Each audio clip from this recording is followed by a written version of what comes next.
So bills are actually the most boring thing in the world. So if you ever are struggling with sleep, Yeah. just start reading bills and you will fall asleep.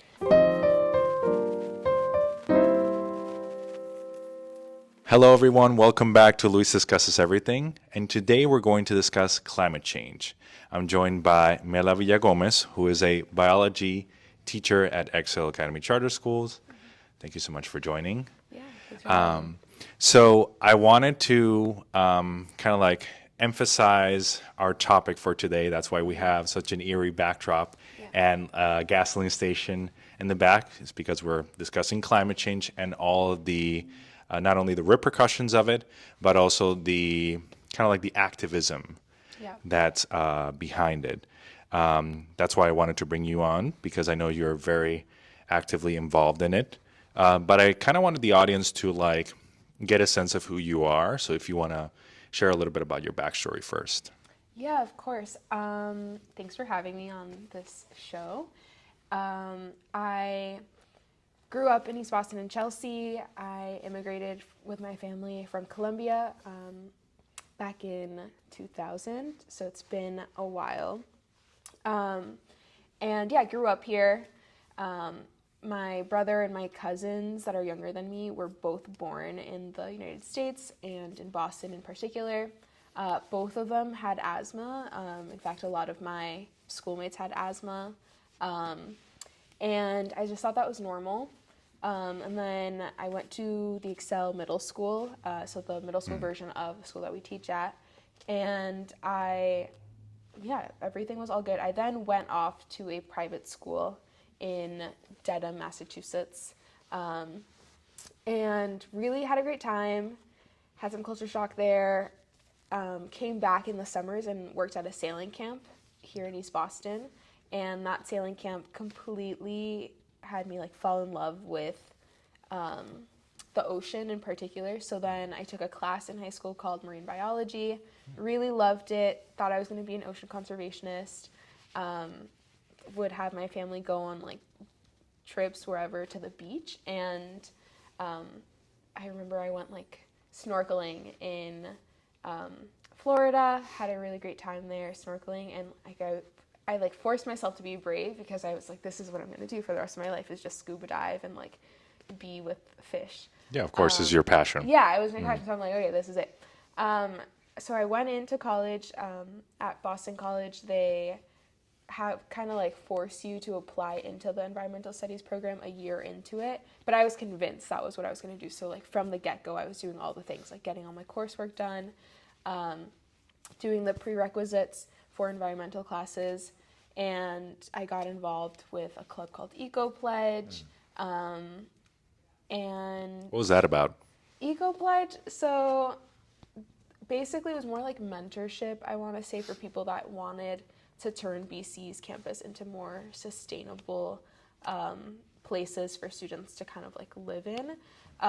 So they had a big, I don't know, like in dining halls in colleges, especially where people live, a lot of people would have dinner and like take the plates with them, but then that means that the school then feels more incentivized to buy paper plates or plastic plates because it's just cheaper to replace those and to replace like nice plates, right? Yeah, exactly. So we would do plate drives where we would go up to dining halls, and it was like a no guilt, no questions asked, just like we come to your door, you return the plates, we take them back to the dining hall, and we would do that like pretty much every semester. Wow. And yeah, it was, I don't know, they had like different meetings. I think I was involved with like the mentorship program my freshman year. Is that when you feel like your activism started? It slowly started then. I want to say that a lot of it started my sophomore year when I took a class actually in theology and philosophy called Pulse, and I worked at a local health center in East Boston. And I saw a lot of health disparities here versus the people that I went to school with in high school and in college.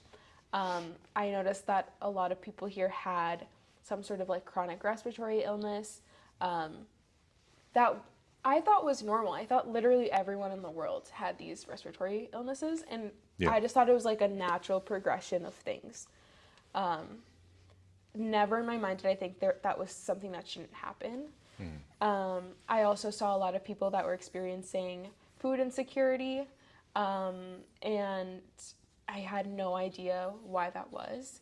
I mean, I thought that for me it meant like no food at all, but I noticed that the kinds of foods that people ate here were different than the kinds of foods that people in the suburbs or from affluent neighborhoods were eating.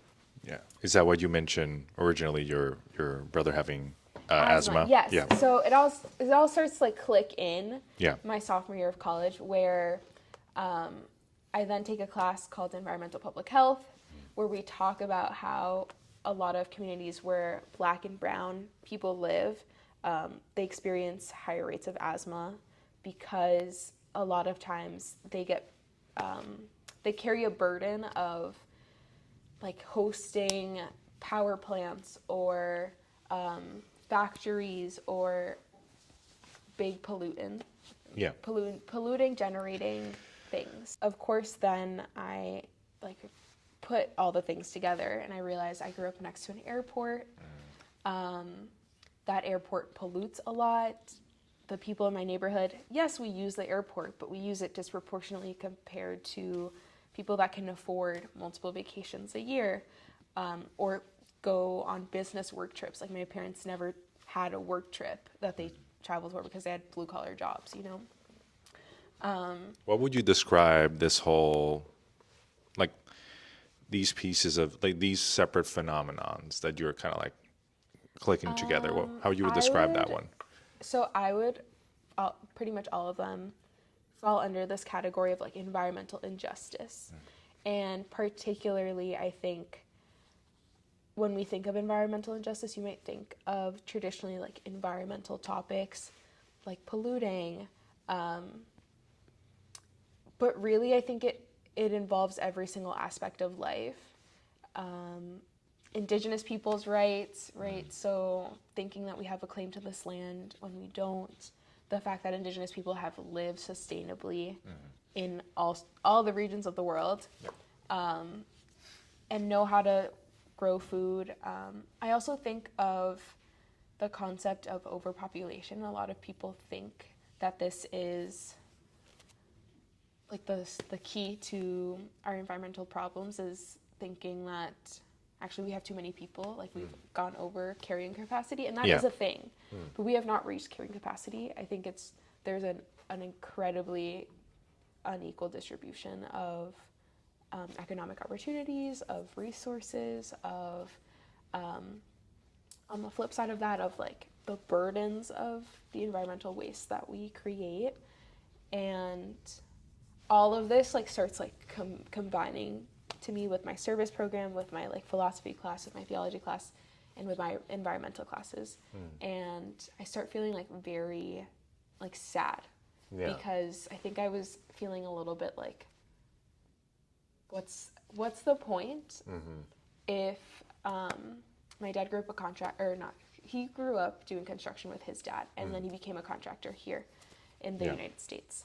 So I grew up going to places like Nantucket, like the really rich suburbs of Massachusetts, like Dover. Going like to a private Wellesley. school. Yeah, I went to a private school. Yeah. Weston, Needham, like all these really affluent neighborhoods. And my dad would work on these houses, and he would oftentimes take me with him, not to like show it off, but I mean, he's proud of his craft. I think in my eyes, my dad's like an artist, and construction for him was his art. So he would redesign these houses, do like great renovations, and he would always show them off to us. In them, he would sometimes like share, oh yeah, I did this beautiful renovation on this Cape house, and also this is empty all year except for 3 weeks when they come. And Because it's a summer, yeah, it's a summer like home. a summer home, or even if it was like a real home, it was the kind of thing where like, yeah, they like never cook in here. Wow. But there's like a great kitchen, or like a 6-car garage. I don't know, like insane things. And I start seeing this and I start feeling like very disgusted with The inequality of it. inequality of it, and also just like why does anyone ever need this amount of things? 2, 3 houses. And, There's just yeah. like no need in my eyes. From what I'm gathering from your story, you're weaving a narrative as to like how you came about Yes. to like forging yourself as a climate activist.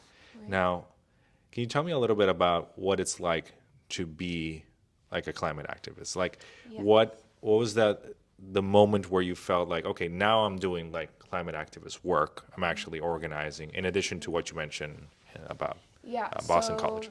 I think once I like had that idea in my head, like this is really wrong, I was still working at the sailing center in East Boston that I had grown up sailing at. And at this point, a lot of like the leaders of that camp had moved on to actual careers. And so it was like my generation's time to kind of step up to the leadership. I want to say that I like proposed this idea to the executive director where I would create a climate curriculum for the younger kid camp that I worked Interesting. for. Yeah. So it was ages 5 through 9, and I decided that there was a real need for igniting the same like fire in the youth that was up and coming, so that one, they had exposure to these topics and had some language to describe what they were living in, but also so that they could appreciate the environment and have more equal access to the resources like the Boston Harbor, which have not always been resources that we could tap into because it's expensive to have a boat and to take part in a lot of more like elite sports like sailing. And so we did all of that, and I designed a curriculum. It involved like a couple different lessons, one on like the tidal zone, the intertidal zone, one on fisheries and how to make sustainable fisheries, because that's a big part of the history of Massachusetts and the United States is whaling and like the fishing industry. And then we did one on like whale blubber, right? So like what are some adaptations that fish and mammals have to survive? And then of course we did one on climate change and like what is climate change? Like a very dumbed down version of what's climate change. Yeah. And then there was another one where I kind of like had students think of their like a cause that involves the environment and their neighborhood and what they want. So a lot of these kids, again, like had just learned how to ride a bike, so they were very passionate about like we should have more bike paths, and like why don't we? And why are our streets so narrow? Why are they always being like torn up and then paved again and then torn up? But like the paving takes so long. And it was really cool to see them think of these things. A lot of them thought about trash and like trash pickup and how sometimes it's like kind of a sloppy job. Yeah. The trash picking up people are like obviously have an incredibly important job. Yeah. And also a difficult one in a really dense urban area. Yeah. And so sometimes trash gets left behind. Littering is a big issue. And so I had them write letters to their local representatives, and some of them didn't even know what a local representative was. So we wrote to state senators, we wrote to city council people, we wrote to senators, like U.S. senators, Wow. representatives in general. And it was the best thing in the world to like see those letters, and I would like get them all and then like mail them out. But it was so cool, and I still have some of them that are less. Did you get a legible. response for any of them? I didn't get a response, but because I didn't put a return address because I thought it would be too overwhelming. I see. So I didn't get a return response.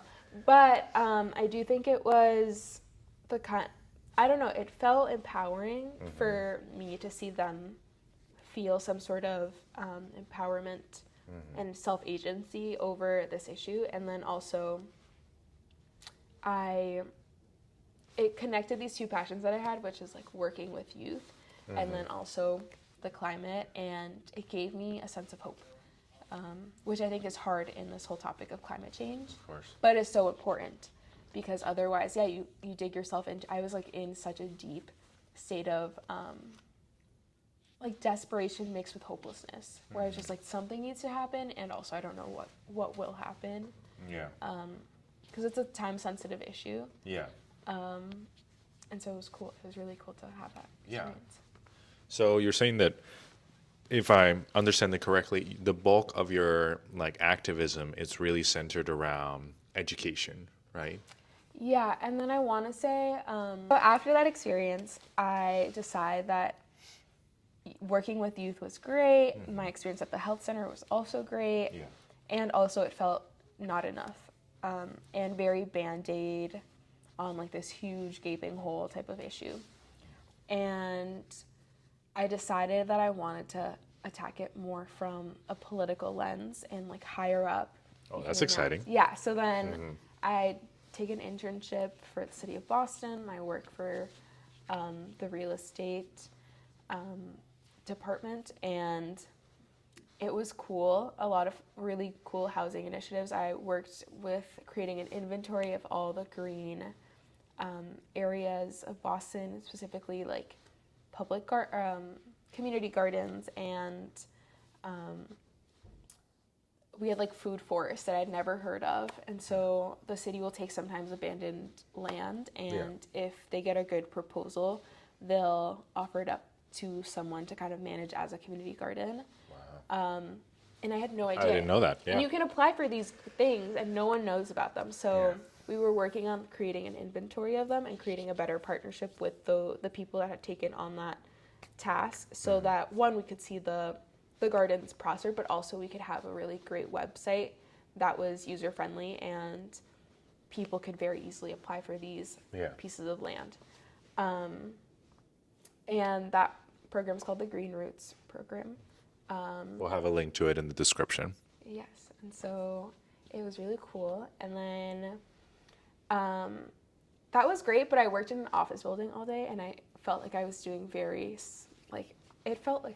slow progress. Yeah. Like it took me all summer to come up with that list of all the properties that we had, and then it got kind of just put in a file and like, great, thanks. We'll get to that later, and that felt both significant, but also just, again, not enough. I had kind of lost touch of the community organizing aspect of it because I was working a lot of the time by myself in my cubicle, inputting data into a spreadsheet, and that felt not great. And then, but I did learn a bunch. Like I got to see some of the initiatives that the city has for building affordable housing that is up to like a net zero carbon standard. And they do that in a couple of different ways, like creating solar energy that like offsets the carbon footprint, whatever. Little things like changing the amount of windows could have such a great impact in how insulated a house is, how energy efficient it is, etc. Would you like increase or decrease the amount of windows? You would decrease. Yeah. So you want to have as little, you want to keep as much of the house insulated as possible. So you want to have like really layered windows. You want to have little windows. The really cute and like fancy architectural buildings that have like an entire wall that's windows, that's really hard to keep energy efficient because glass is a lot less insulated than a wall that you can put insulation into. By energy efficiency, you mean like How much energy regulating you the temperature? consume. Yes. Okay. Right, Yeah. like that's a huge part of our energy consumption, and we don't even think about it, right? Yeah. Or like keeping it so that I don't know. I think I grew up living in like really old apartments with like radiators. Sometimes the radiator, it's like hard to control the exact temperature, right, with the radiator. So it's like I have one of boiling. those. Yeah, Yeah. it's like boiling hot or it's freezing, and sometimes you want some heat, so you turn your radiator on. It's consuming fuel, and then you open up windows to like try to even out the temperature. So you're like regulating your temperature, and it's really important because neither temperature is comfortable, or I think But like is that super the- sustainable, yeah. but then it's like not sustainable for the environment Yeah. because you're wasting fuel to heat up this house, which is like heating up to too hot. So things like proper HVAC, right? Like your heating and cooling systems, central air, all of those little hacks and making sure that buildings are up to code, and that if we're investing in new housing, we do it the right way, right? So we do it with the intention of in the future we don't have to like revamp this place to make it efficient. We can make it efficient from the beginning. Yeah. That's interesting. Which is super. I think also another really cool thing Yeah. is that urban areas are more sustainable than suburban areas, right? Because if you're living in an apartment building, heat rises. You don't have to heat the top as much as you do the bottom floors. Wow. At the same time, like basements and stuff are cool. People live in basements more in urban areas than they do in the suburbs. The suburbs, it's just like an area where you might keep stuff. Yeah. You're using a lot more. You're trying to like control the temperature of a much bigger house usually if you're living in the suburbs than if you're Yeah. living in an urban area. So population density is kind of cool in that it can make things sustainable. But yeah, I don't know. I think we often think of They're- cities as like yeah.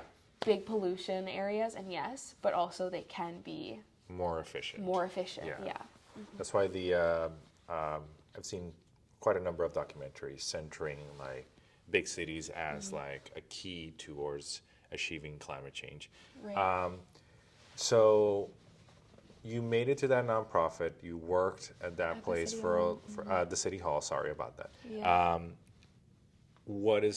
What happened next? So then I'm a little bit at. This is again. We're at this point. We're headed towards my senior year. I just finished my junior summer internship, and so now I'm going into my senior year, my last year of college. Yeah. And I decide I do really like politics still, but I miss the like working with a constituent population more than with the like bureaucracy, Yeah. office work part of it. And I have this internship with Ayanna Pressley. Yeah. So she's in the House of Representatives. So I work with her, and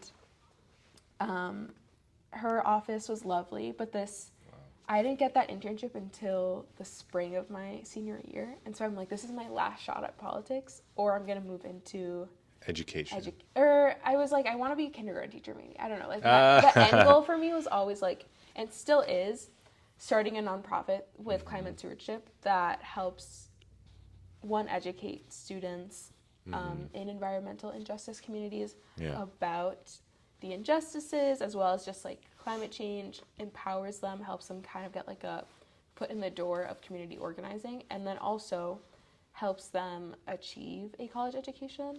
Yeah.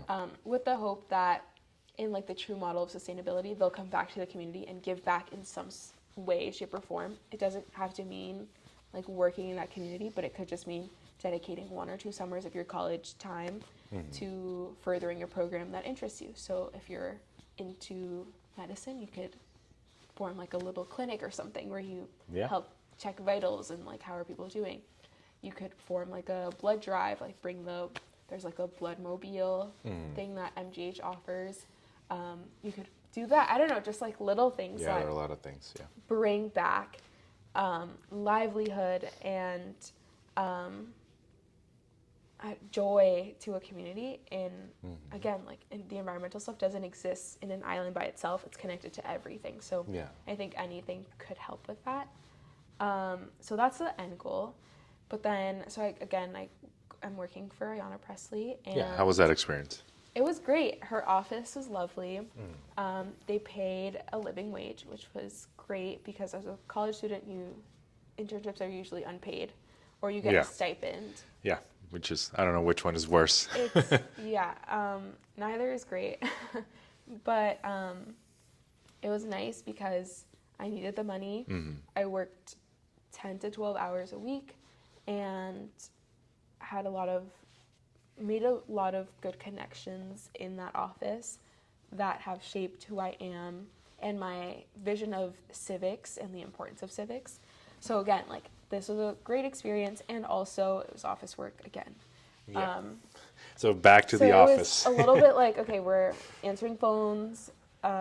Yes, I would like love working the phones because at least I could talk to someone, even if they were angry. I could still talk to someone, and I really liked hearing people out. So hearing what people had to say, whether I disagreed with it or not, I thought was fascinating, and that's your job as a representative, to hear all sides of the story. So I thought it was really cool to have different opinions as some of the people that would call in, and also try to figure out how we can incorporate even their view as she's making decisions for this district. Yeah. And That will affect that also will affect the country. everyone. Yeah. So it was very cool. They had me do a project where I got to pick a bill that she hadn't sponsored yet, and I wrote basically a policy memo for her to then sponsor that bill. Wow. It was really cool. Which one did you pick? I can't remember, because so bills are actually the most boring thing in the world. So if you ever are struggling with sleep, Yeah. just start reading bills and you will fall asleep. Yes, I started here in 2020. Of course, then March hits and I'm in my internship, and they send us home for 2 weeks because it was supposed to be like a 2-week quarantine. Obviously, a pandemic ensued, and we were not going back to work. And originally my plan was to work for the mayor's office in Boston. They had a position opening up in scheduling. So I was going to be the mayor's scheduler, and I thought, like, how cool. I had met former Mayor Wall. She's now the Secretary of Labor. Yeah. But I had met him before, and he was a very nice guy. So I was like, okay, I'm going to work for him, and this is going to be good. And he and I don't agree on everything, but I thought, you know what, like, exposure is great. I will find my way into some organization in government and, I don't know, enact change and lead more town halls and do all the things. Of course, the pandemic happened, and that they did a hiring freeze. And I applied to Teach for America very last minute, because again, I had this like backdrop dream of maybe I'll be a kindergarten teacher. Yeah. So you always had it in your mind. Yeah, I thought that. And I had been resistant to the idea because in my eyes I thought, like, yes, teachers are important, but not really that important. They're not in the rooms where decisions are made. Sad. Yeah, sad. So I was a little bit like, okay, whatever, we'll give this a shot. And I got placed in secondary, not even science. I think I was put in like the history or something. Like I was supposed to teach When you history. first started? Yeah. Interesting. But then, well, this is before I got hired here. Like, Teach for America put me into the bucket of, Teach like, for America. you're going to work in secondary history. Because, again, my passion had been mostly politics up until this point, which has a lot to do with history and social studies. And for the benefit of the viewers, Teach for America is A program. It's not a teacher pipeline. It's a leadership development program. So it puts people ready. So it doesn't have to be young grads. It could be people that are transitioning out of careers into the classroom, so that for 2 years in an underserved community where they can get experience and then use that experience in whatever path they choose later, whether it be finance, whether it be nonprofit work, whether it be politics, whatever, or in the classroom, whatever your path is. It gives you like the skills to be an effective leader and to leave an impact for those 2 years that you're working in education. And I did it because I was like, okay, this isn't a teacher pipeline. So it doesn't mean I have to be a teacher for you this. fool yourself into I was like, I'm just going to do this for 2 years. And yeah, so I did that. And then I got an interview here at Excel. They convinced me to do biology. And it went well. I have no regrets. So is that so that would be like we reached the present. We reached the present. And Is the bulk of your climate activism centered still around education, or are you doing some things on the side? So right now I have a like I'm a brainchild basically. Um, I grew up in an area of Chelsea that isn't the most messy, but isn't the most tidy area of Chelsea. So there's like, I think within Chelsea, it's a super small community. I think it's like 2 square miles. There's an area of it that is more busy, and there's like a nicer area near the Chelsea Creek that has seen an influx of gentrification, so it tends to be a little bit nicer and cleaner. I live kind of like in a part of the city that doesn't get a ton of foot traffic, but is close to a very like a main street, right? So we have a lot of litter and a lot of people with pets that, oddly enough, like pick up their pets' poop and then they leave it in doggy bags just like on the street, and Which pollutes. yeah, and it's just not nice. And I think in my head, I think if you live in this area and you see your neighborhood kind of being trashed, it's a lot easier to just also contribute to that and say, I have this wrapper, there's no garbage can around here, I'm just gonna drop it because it's already dirty. Like, I don't think there's any judgment. It makes the problem worse. Yeah, I think the fact that it's not tidy means that you feel a little bit of no guilt when you have trash and you just want to kind of let it be. And I've seen it happen. My own parents have been guilty of it. I have been guilty of it. So again, like there's no judgment, but I think it's hard to take a sense of ownership and pride in your community when it looks that way. Dirty. Yeah. And so I have this idea of starting like a neighborhood cleanup group where we on Saturdays clean up. So we like, my vision is like we all get the like little trash picking sticks in garbage bags and we fill them up and then dispose of them. Yeah. And then before or after, I'd love us to have some breakfast so that we can like break bread in community and have that sense of, okay, I know who my neighbors are, and feel a part of something greater. And that I think is like truly sustainable, because ideally, if and when I leave the community at any point, it can continue on because everyone will know each other. Yeah. And I mean, again, this is ambitious, but my hope is that as more small businesses open up, because there have always been small businesses, but I think in the recent years we've seen an influx of cafes and more healthy eats. Yeah. Those places can find a home in that community cleanup crew. Yeah.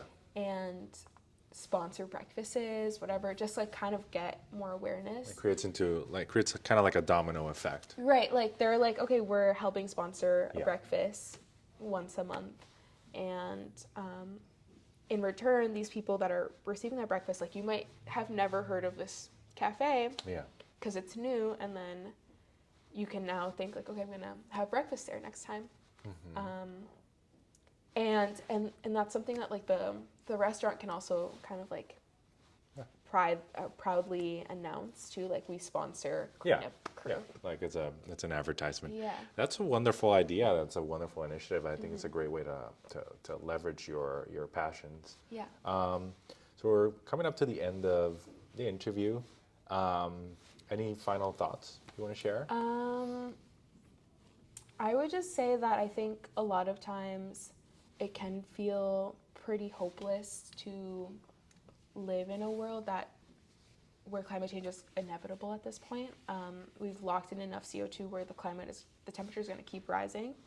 But there's still time to change things. And at that, I think it's important to acknowledge that the bulk of our climate emissions and our carbon emissions are coming from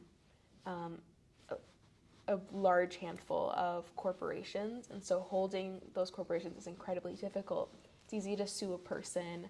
It's easy to it's a lot harder to sue a corporation that doesn't have like a physical body, right? Yeah.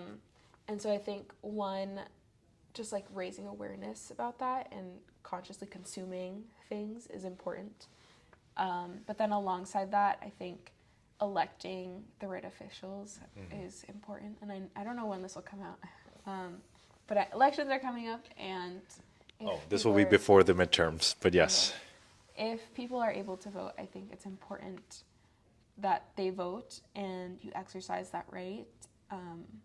Whether you're an expat and you're living somewhere outside of the country that you grew up in, and you can only vote in that country, vote in those elections, vote in the elections any election that you can vote in. I think that's the best way I have found to feel like I am making sure that my concerns for the environment are being considered in those big decisions that affect everyone. Exactly.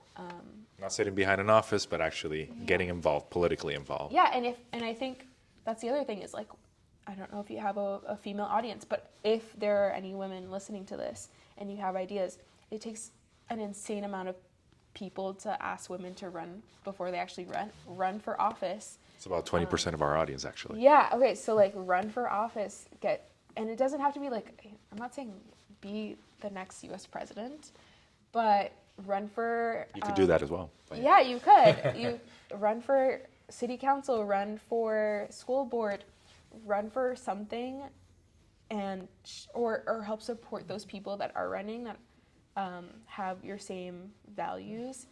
Because we have an elected official in the school. Yeah. So who's like a woman. Help people out. Yeah, I don't know. To me, that all of that is important, and I think that's where the true change happens, walking the walk and talking the talk. So talk the talk because it's important to keep talking about this, but also walk the walk and do the things. So yeah. Okay. That's wonderful. So thank you so much for joining and for taking the time to do this interview. And thank you all for watching. Please leave a like, subscribe to the channel, share this video with friends, family, women in your household who you think should run.